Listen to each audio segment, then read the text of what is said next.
how to create music using Gemini. Before starting this video, please hit the like button and do subscribe. So let's get started. First of all, open Gemini. Then you can see multiple option here: create image, create music.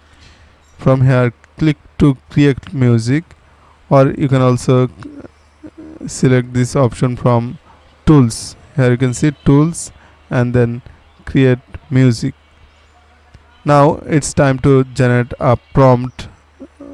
Before that, select a category, which type of music you want to create.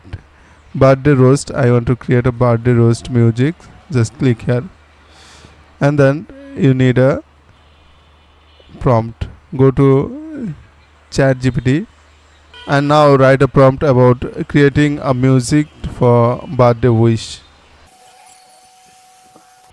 Within a few seconds you will get some prompt to generate a music.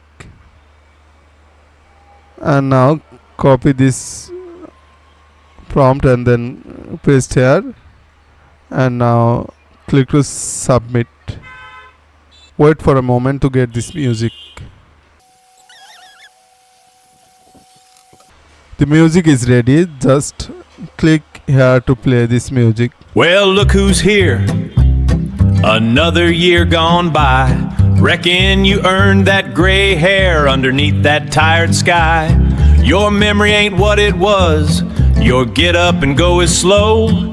But you're still here, bless your heart, putting on a good old show. So I think this video will help you to wish anyone. So that's it. I think this video will help you how to make a music using Gemini. Thanks for watching. If you think this is helpful, then consider to like, comment, share and subscribe. See you in the next video. Bye.